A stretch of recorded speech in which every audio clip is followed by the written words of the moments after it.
உமக்கு மேல் ஒருவரும் இல்லையே, எல்லோருக்கும் மேலாக உயர்ந்தவர். உமக்கு மேல் ஒருவரும் இல்லையே.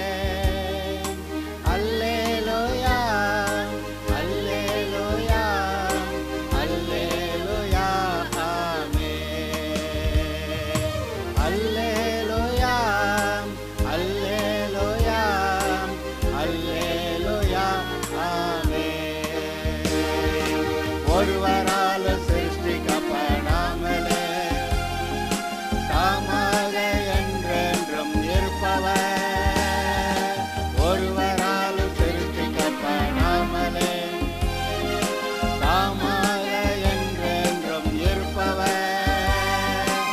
இப்பொழுதும் கூட லூக்கா சுவிசேஷ புஸ்தகத்திலிருந்து ஒரு சில செய்திகளை நாம் பார்த்தோம். பல 4 சுவிசேஷங்கள், 4 மாதிரியான கண்ணோட்டத்தில் எல்லாம் இயேசு கிறிஸ்துவோடைய பிறப்பு, வாழ்க்கை, சிலுவைக்கு போனது, பரிகாரம் செய்தது, அதை பற்றி எழுதியிருக்கிறார்கள். பிறகு இந்த இயேசுவுக்கு முன்பாக நடக்கக்கூடிய ஒரு மனுஷனாக யோவான் ஸ்நானகன் வந்தான், அதை பற்றி பார்த்தோம். அப்புறம் அங்கே கர்த்தர்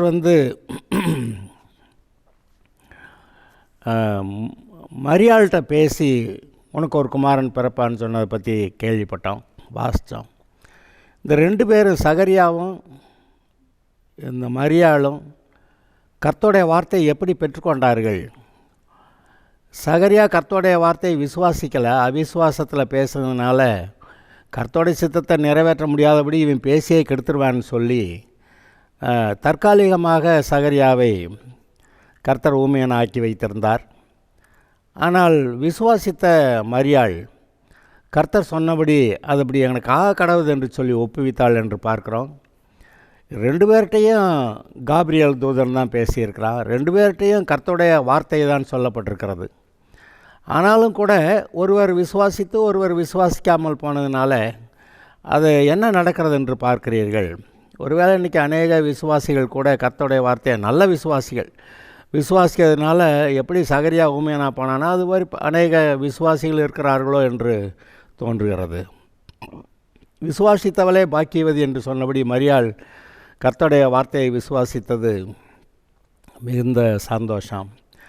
நான் இப்போ தேவதூதன் அறிவித்ததை பற்றி பேசணும். ஆனால் யார் கர்த்தருடைய வசனத்தை சொன்னாலும், ஒரு தீர்க்கதரிசிகளோ அல்லது தீர்க்கதரிசிகள் என்று பெயர் வராத வேறு மனிதரோ, சாதாரண மனிதரோ, பிள்ளைகளோ, சர்ச்சில் வரக்கூடிய செய்திகளோ, அங்கே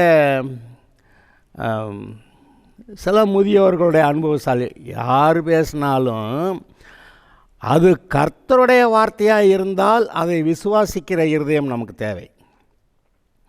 யார் பேசியிருந்தாலும் சரி, அது கர்த்தருடைய வார்த்தையாக இருக்குமானால் அதை விசுவாசிக்க வேண்டிய அவசியம் நமக்கு உண்டு. எப்படிங்க கர்த்தருடைய வார்த்தைன்னு கண்டுபிடிக்கிறது? யாரோ என்னென்னமோ 1000 காரியங்களை பேசுகிறாங்க. ஆனால் அதையெல்லாம் எப்படி நான் கர்த்தருடைய வார்த்தை இதில் எதுன்னு நான் கண்டுபிடிக்கிறதுன்னு கேட்டிங்கன்னா, இங்கே தான் தேவனுடைய ஆவியானவர் சொல்லப்படுகிற வார்த்தைகளை உங்களுடைய இருதயத்தில் அது வரும்போது அதை பற்றி உணர்த்துகிறவர். சொல்லப்படுகிறது தேவனுடைய வார்த்தை, சிறு பிள்ளை சொன்னாலும் சரி, அல்லது ரட்சிப்பே இல்லாத ஒரு சில மனுஷர் நமக்கு இப்படி ஒழுங்காரு அப்படி ஏதாவது சொல்லிட்டு போனாலும் சரி, அது கர்த்தருடைய வார்த்தையாக இருக்குமானா அதை நாம் விசுவாசிக்க வேண்டும். கர்த்தருடைய வார்த்தையை ஏன் காய்பா கூட பேசினா அது கர்த்தருடைய வார்த்தையாக தீர்க்க தரிசனம் இருந்து போயிடுச்சுல்ல. ஆக பிசாசு பேசுகிற காரியங்களையும் தெரியணும், கர்த்தர் பேசுகிற காரியங்களையும் தெரியணும், உலக மக்கள் பேசுகிற காரியங்களையும் தெரியணும். அது எப்படிங்கன்னா அங்கே ஒன்றும் குழப்பமே இல்லை. நீங்கள் உலக மக்கள் பேசும்போது அது உலகம் என்று நம்முடைய உள்ளம் ஆவியானவர் சொல்லுகிறார். அங்கே கர்த்தருடைய வார்த்தை வரும்போது கவனி, இது கர்த்தர் பேசுகிறார் என்று சொல்லுகிறார். அதனால் there is a direct contact between you and God.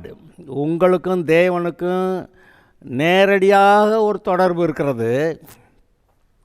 அந்த செய்திகள் யார் மூலமானாலும் வரலாம். ஆனால் கர்த்தருடைய வார்த்தை வந்தால் உடனே உள்ளே ஒரு உணர்த்துதல், கர்த்தர் சொல்கிறாருங்கிற ஒரு உணர்வு வரும். அதுக்காக தான் நம்முடைய இருதயத்தை நம்ம பக்குவமாய் வைத்திருக்கிறது அவசியமாக இருக்கிறது.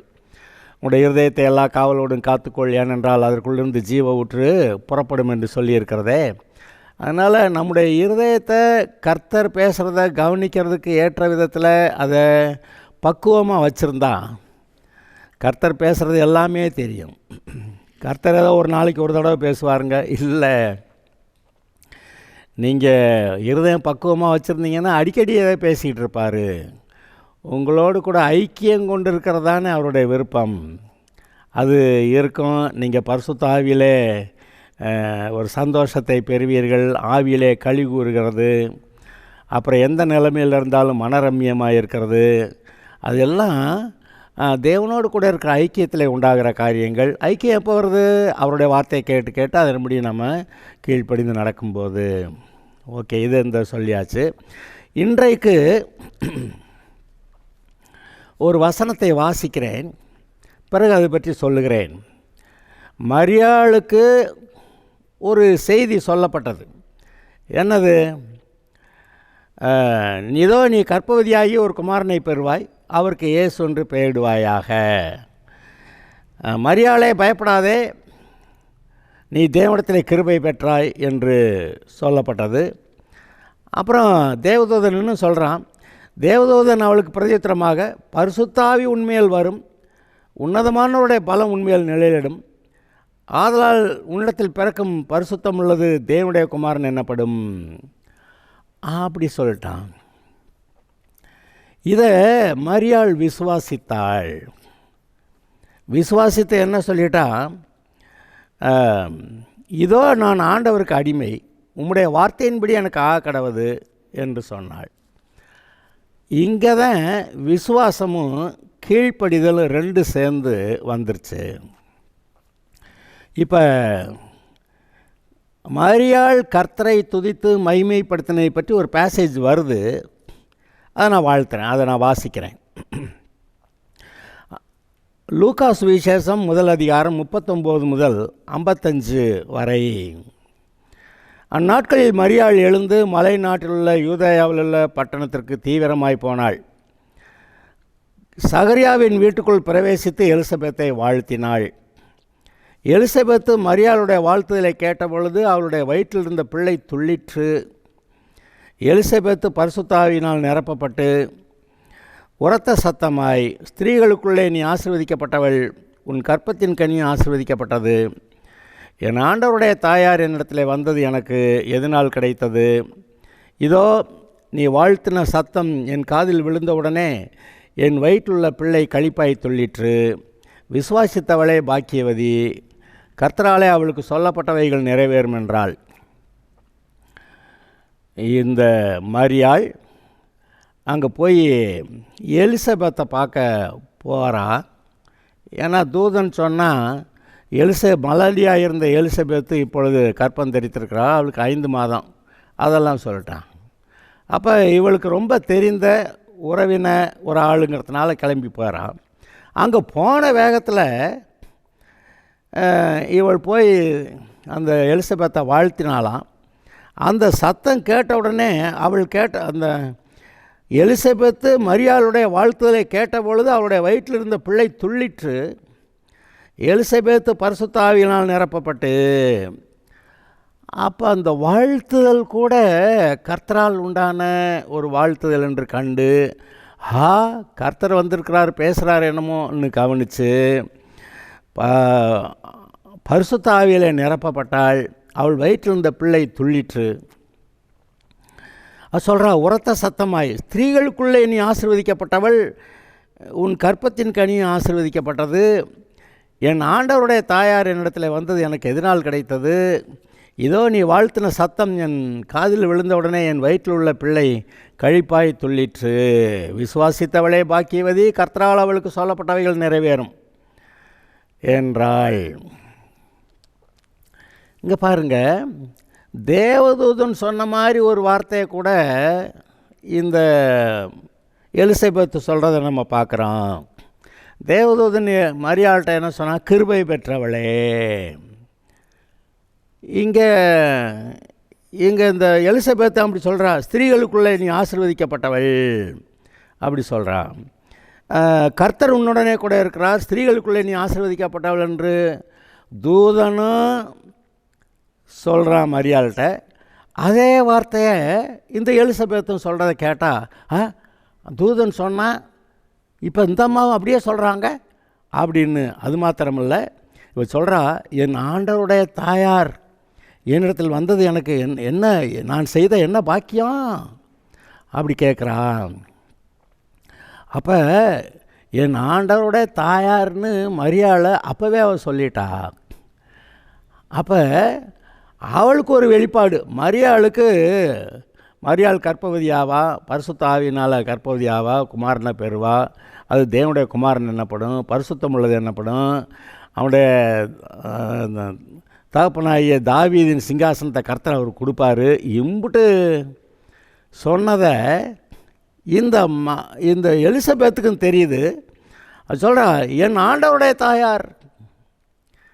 அது சின்ன பிள்ளையாக இருக்குது. இந்தம்மா வயசான ஆளுக்கு கர்த்தர் ஏதோ வெளிப்படுத்தினார்னா இவ என்னமோ சொல்லிட்டா, என் ஆண்டவருடைய தாயார் இடத்துல வந்தது எனக்கு எதனால் கிடைத்தது. அப்போ ஒரு வார்த்தையை பற்றி இன்னொருவர் அதே போல் வார்த்தையை சொல்லும்போது, ஓஹோ இது கர்த்தர் தான் நம்மக்கிட்ட ரெண்டாவதோட பேசி அதை உறுதிப்படுத்துகிறாரு அப்படி கூட நம்ம நினைக்கலாம். அப்படி நினைக்க வேண்டியதில் மரியாள் அப்பே விசுவாசித்து உங்களுடைய வார்த்தையின்படி எனக்கு கடவுதுன்னு சொல்லிட்டாங்க. அப்போ இதை நீங்கள் நினைத்து பாருங்கள். நமக்கு கர்த்தருடைய வார்த்தை வரும்போது நாம் அதை எப்படி பெற்றுக்கொள்ளுகிறோம்? எல்லாமே பெற்றுக்கொள்ளுகிறத. அவர் எதையுமே கொடுக்க மாட்டேன்னு சொல்லலை. அவர் நம்மக்கிட்ட நல்ல வார்த்தைகளை பேசுகிறாரு, வாக்குத்தத்த வசனங்களை. நமக்கு என்னென்ன தேணுமோ அதுக்கான வசனமாக பேசுகிறார். சுகம் வேணுமோ அதுக்கான வாக்குத்தத்த வசனம், பணம் வேணுமோ அதுக்கான வாக்குத்தத்த வசனம், நமக்கு தெளிந்த புத்தி வேணுமோ அதுக்கான வாக்குத்தத்த வசனம், நமக்கு ஆவிக்குரிய பலன் வேணுமோ அதுக்கான வாக்குத்தத்த வசனம், நம்ம ஊர் நாடுகளில் சண்டை போடாமல் சமாதானமாகனா அதுக்கான வாக்குத்தத்த வசனம் எல்லாமே வருகிறது. ஆனால் அதை பெற்றுக்கிறோமாங்கிறதுல தான் குழப்பம் இருக்குது. அங்கே நீதியாகிய ஈவின் பரிபூரணத்தை பெறுகிறவர்களும் கிருபையின் பரிபூரணத்தை பெறுகிறவர்களும் இயேசு கிறிஸ்து ஒருவராலே ஜீவன் அடைந்து ஆளுவார்கள் என்பது அதிக நிச்சயமாமே. அங்கே அந்த கேஸில் கூட அதெல்லாம் இருக்குது. 100க்கு 100 கிருபை கொடுத்தாச்சு, 100க்கு 100 நீதியையும் கொடுத்தாச்சு. ஆனால் பெற்றுக்கிறது இங்கேயும் கூட கர்த்தருடைய வசனத்தை பெற்றுக்கொள்ளுகிறதுல தான் விசேஷம் இருக்கிறது. மரியாள் அந்த வசனங்களை அப்படியே பெற்றுக்கொண்டாள். அவளுக்கு தேவதூதன் சொல்ல காரியத்தை உறுதிப்படுத்துவது போல் இங்கே அந்த எலிசபெத்துக்கும் அந்த காரியம் அறிவிக்கப்பட்டிருக்கிறது. உடனே சொல்லிட்டா, என்ன சொல்லிட்டா, என் ஆண்டவருடைய தாயார் என்னிடத்தில் வந்தது நான் செய்த எந்த பாக்கியத்தினால? இதோ நீ வாழ்த்தின சத்தம் கேட்ட உடனே என் வயிற்றில் உள்ள பிள்ளை கழிப்பாய் துள்ளி. அது வயிற்றில் இருக்க பிள்ளை கழிப்பாய் சந்தோஷமாக இவரை சந்தோஷப்பட்டிருந்திருப்பா. அது நமக்கு நல்லா தெரியும். அந்த பிள்ளை சந்தோஷமாக இருந்துச்சா அது சொன்னதை வச்சு தான் நம்ம எடுத்துக்கணும். விசுவாசித்தவளை பாக்கியவதி, கர்த்தரால் அவளுக்கு சொல்லப்பட்டவைகள் நிறைவேறும். சொன்னது தேவதூதன். யார்? மரியாளுக்கு சொன்னது தேவதூதன். ஆனால் இவ என்ன சொல்கிறா? கர்த்தரால் உனக்கு உரைக்கப்பட்டது நிறைவேறும். அப்போ தேவதூதன் சொன்னது தேவனுடைய வார்த்தை, கர்த்தருடைய வார்த்தை. தேவதூதன் இந்த எலிசபெத்துக்கு பேசியதும் கர்த்தருடைய வார்த்தை. அதையெல்லாம் நாம் புரிந்து கொள்ளும்போது இது என்ன சொல்லுகிறது? நம்முடைய இருதயம் இன்னும் கொஞ்சம் பக்குவமாக நாம் வைத்து கொண்டால் தேவனோடு கூட நல்ல ஐக்கியத்தில் இருக்க முடியும். இந்த உலகம் ஆயிரக்கணக்கான விஷயங்களை பேசி நம்முடைய கவனத்தை இழுத்து எங்கேயா கொண்டு வச்சுக்கிட்டு நம்ம கர்த்தர் பேசுகிறத கவனிக்காதபடி ஆக்கி விட்டுறது. அங்கே தான் ஒரு போட்டி. கர்த்தர் பேசிக்கிட்டே இருக்கிறாருங்கிட்டு உலகம் பேசிக்கிட்டே இருக்குது. நம்ம கவனம் கர்த்தர் பேசுகிறதுல இருக்க வேண்டும். அவ்வளோதான். சரி, இப்போ மரியாள் அந்த வாழ்த்தெல்லாம் கேட்டுட்டு அவள் என்ன சொன்னாங்கிறத எப்படி கர்த்தரை துதித்தாள், மரியாள் எப்படி கர்த்தரை துதித்தார்கள் அதை நான் வாசிக்கிறேன். 46 முதல் 55 வரை. அப்பொழுது மரியாள், என் ஆத்துமா கர்த்தரை மகிமைப்படுத்துகிறது. யாரை? என் ஆத்துமா கர்த்தரை மகிமைப்படுத்துகிறது. பிதாவாகிய தேவனையும் சொல்லலாம். இவள்கிட்ட பிறக்க போகிற பரிசுத்தமுள்ள தேவனுடைய குமாரனாகிய மேசியாவும் ஆண்டவர் தானே. தாவீதே இந்த இயேசுவை ஆண்டவர்னு சொல்லியிருந்திருக்கிறானே. அப்போ இதை நீங்கள் கவனிங்க. என் ஆத்மா கர்த்தரை மகிமைப்படுத்துகிறது. அடுத்த வரி, என் ஆவி என் இரட்சகராகிய தேவனில் களி கூறுகிறது. இது ரொம்ப முக்கியமான ஒரு வசனம். மரியாள் சொன்னது, என் ஆவி என் இரட்சகராகிய தேவனில் களி கூறுகிறது. அப்போ தேவனை பற்றி மரியாள் என்ன சொல்கிறாங்க? என்னுடைய இரட்சகர். அப்போ இயேசு தான் வந்து மரியாளையும் ரட்சிக்கணும், இயேசு தான் வந்து ஆபிரகாமையும் ரட்சிக்கணும், இயேசு தான் வந்து ஆதாமுடைய காலத்திலேருந்து கடைசி வரைக்கும் மனுஷனாக பிறக்கிற எல்லாரும் யாரெல்லாம் மனம் திரும்புகிறாங்களோ அவங்கள எல்லாரையும் இயேசு தான் ரட்சிக்கணும். இதில் நமக்கு ஒரு பெரிய ஆச்சரியம் இருக்கிறது. மரியாளும் என்னுடைய இரட்சகராகிய தேவனிடத்திலே அப்படின்னு சொல்கிறான். மரியாளுக்கு ரட்சிப்பு வேணுங்களா? அவங்க பாவம் இல்லாமல் பிறந்தாங்கன்னு ஏதோ சிலர் சொல்கிறதெல்லாம் நமக்கு கேட்குது. பாவம் இல்லாமல் பிறக்கணுமானா அந்த கன்னிகையின் வயிற்றில் பிறந்தாதான் பாவம் இல்லாமல் இருக்க முடியும்னு சொல்லி தேவனுடைய குமாரனா இயேசு மேசியாவுக்கு பிதாவாகிய தேவன் ஒரு சரீரத்தை ஆயத்தம் பண்ணினார் என்று நம்ம வாசிக்கிறோம். அப்போ இயேசு கிறிஸ்து மட்டும்தான் ஒரு கன்னிகையின் வயிற்றில் பிறந்து பாவம் இல்லாமல் பிறந்து பாவம் இல்லாமல் வாழ்ந்து பாவம் இல்லாமல் சிலுவைக்கு போய் மனிதனுடைய பாவங்களுக்கு பரிகாரம் செய்தார். ஆனால் மரியாள் அவங்க எப்படி பிறந்தாங்க? ஆதாமின் சந்ததியாக இன்னார் மகன் இன்னார் மகன் இன்னார் மகன் இன்னார் மகன் சொல்லி வர்றபோது அந்த யோசேப்பு, அதாவது மரியாளுக்கு யோசேப்பு புருஷனாக நியமிக்கப்பட்டிருந்தாலும் கூட அவர்கள் கூடி வரும் முன்னே அங்கே இவள் கர்ப்பவதியானாலும் பார்க்குறீங்க. ஆனால் மரியாள் பிறந்தது அவங்க அப்பா அம்மா யாருன்னு எல்லாம் எழுதியிருக்கு. அப்போ மரியாள் வந்து ஆதாமின் சந்ததியாக பிறந்திருந்தா ஆதாமின் சந்ததி எல்லோரும் பாவியாக பிறக்கிறாங்க. எனக்கு எல்லாருக்கும் ஒரு ஆச்சரியம் இருந்தால் எனக்கு ஒரு ஆச்சரியம். ஒரு பாவியாக இருந்த ஒரு பெண்ணிடத்தில் எப்படி பரிசுத்தமான இயேசு பிறக்க பிதாவாகிய தேவன் ஏற்பாடு பண்ணார்னு எனக்கு ஒரு ஆச்சரியம்தான். ஆனால் அது ஒரு சரீரம், மரியாளுடைய சரீரத்தில் இவர் தன்னுடைய அந்த வித்தை வைக்கிறார். இயேசு வளர்ந்து குமாரனாக புருஷனால் பிறந்தாதான பாவி, மாம்ச சித்தத்தினால பிறந்தாதான பாவி. அப்போ இவர் புருஷனுடைய சித்தம் இல்லாமல் மாம்ச சித்தம் இல்லாமல் இரத்தத்தினால் பிறவாமல் இவர் வந்து பரிசுத்த ஆவியினாலே கர்ப்பவதியாகி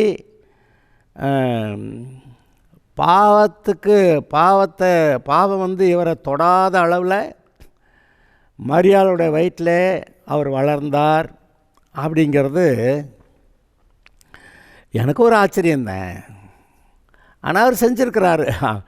கர்த்தர் செய்கிற அதிசயங்களுக்கு அளவா நாமெல்லாம் பார்த்து ஆச்சரியப்பட்டு கர்த்தர் எவ்வளவு பெரியவர், மேன்மையானவர், மகிமையானவர், இவ்வளவு அன்பு கூர்ந்திருக்கிறாரா நம்மக்கிட்ட அப்படி சொல்லி நாம் ஆச்சரியப்படுற அளவுக்கு அவர் செய்து கொண்டிருக்கிறார்.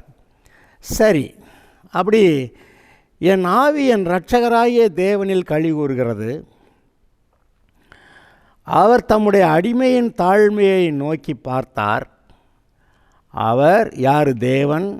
அவருடைய அடிமையின் யார்? மரியாளுடைய தாழ்மையை நோக்கி பார்த்தார். இதோ இது முதல் எல்லா சந்ததிகளும் என்னை பாக்கியவதி என்பார்கள். அது அவளுக்கு கொடுக்கப்பட்ட ஒரு வார்த்தை, வாக்குத்தத்தம், வெளிப்பாடு. வல்லமையுடையவர் மகிமையானவைகளை எனக்கு செய்தார். தேவன் எப்பேற்பட்ட மகிமையான காரியத்தை எனக்கு செய்திருக்கிறார் என்று அவள் உணர்ந்து பேசுகிறாள். அவருடைய நாமம் பரிசுத்தம் உள்ளது. இந்த இடத்துல மரியாள் தன்னிடத்தில் தேவனுடைய குமாரன் பரிசுத்த ஆவியினாலே கருத்தரிக்கப்பட்டிருந்தாலும் கூட சொல்கிறா, வல்லமையுள்ளவர் மகிமையானவைகளை எனக்கு செய்தார். நான் ரொம்ப தாழ்மையில், யாரும் திரும்பி பார்க்காத, என்னை கவனிக்காத, யாரும் என்னை சட்டை பண்ணாத, எல்லோரும் என்னை அசட்டை பண்ணுறாங்க. அப்படிப்பட்ட நிலைமையில் நான் கர்த்தர்கிட்ட பிரியமாக இருந்தேன். இப்போ மகிமையானவைகளை எனக்கு செய்தார். அவருடைய நாமம் பரிசுத்தம் உள்ளது. அவருடைய இரக்கம் அவருக்கு பயந்திருக்கிறவர்களுக்கு தலைமுறை தலைமுறையும் உள்ளது. அவருடைய இரக்கங்கள் கர்த்தருக்கு பயந்திருக்கிறவர்கள் மேலே அவருடைய இரக்கங்கள் தலைமுறை தலைமுறையுமா இருக்குமா. தம்முடைய புயத்தினால் பராக்கிரமம் செய்தார். இருதயத்தில் அகந்தையுள்ளவர்களை சிதறடித்தார். பெரிய பராக்கிரமம் செய்கிறவர், பெரிய தன்னை பற்றி பெருமை பாராட்டிக்கிற பெருமைக்காரங்களுக்கு குறைவா உலகத்தில். அப்படிப்பட்டவர்களை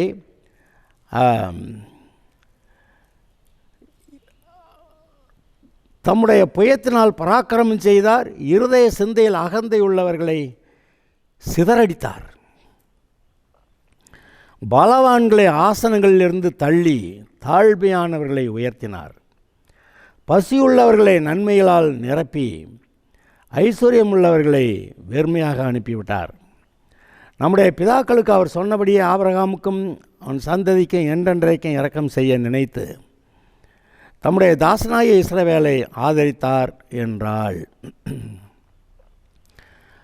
ஆபிரகாமிலிருந்து அவர் பாராட்டின அன்பு, இரக்கம், கிருபை எல்லாவற்றையும் நினைத்து மரியாள் சொல்லுகிறாள். ஆபிரகாமுக்கும் அவன் சந்ததிக்கும் என்றென்றைக்கும் இரக்கம் செய்ய நினைத்து தம்முடைய தாசனாகிய இஸ்ரவேலை ஆதரித்தார் என்று. இதில் ரொம்ப முக்கியமான ஒரு விஷயம் இருக்குது. பலவான்களை ஆசனங்களிலிருந்து தள்ளி தாழ்மையானவர்களை உயர்த்தினார். மரியாளுக்கு, அவள் ஒரு யூத ஸ்திரீ, அங்கே சகல காரியங்களும் போதிக்கப்பட்டிருக்கும். அங்கே போதனைகள் எல்லாவற்றையும் கேட்டிருக்கிறார்கள். அதனால் அந்த இஸ்ரவேல் தேசத்தாருடைய வரலாறெல்லாம் தெரியுது. எப்படி கர்த்தர் ஆபிரகாம் ஆசீர்வதிச்சார், ஈசாக்கு ஆசீர்வதிச்சார், யாக்கோபு ஆசீர்வதிச்சார், எப்படி யோசேப்பு அங்கே எகிப்துக்கு போனான், அங்கே எப்படி அவன் கவர்னர் ஆனான். அப்படி கவர்னர் ஆனபோது யோசேப்புடைய சகோதரர்கள்லாம் வந்து பெருமை பிடிச்சவங்க, இவனை போட்டு தள்ளின ஆளுங்க. அவங்கெல்லாம் வந்து காலில் விழுந்து அவங்க நாங்கள் தானியம் வாங்க வந்தோம்னு சொல்கிறாங்க. அப்பேற்பட்ட பலவான்களை ஆசனங்களிலிருந்து தள்ளி, அது ஒரு விசேஷமான வார்த்தை.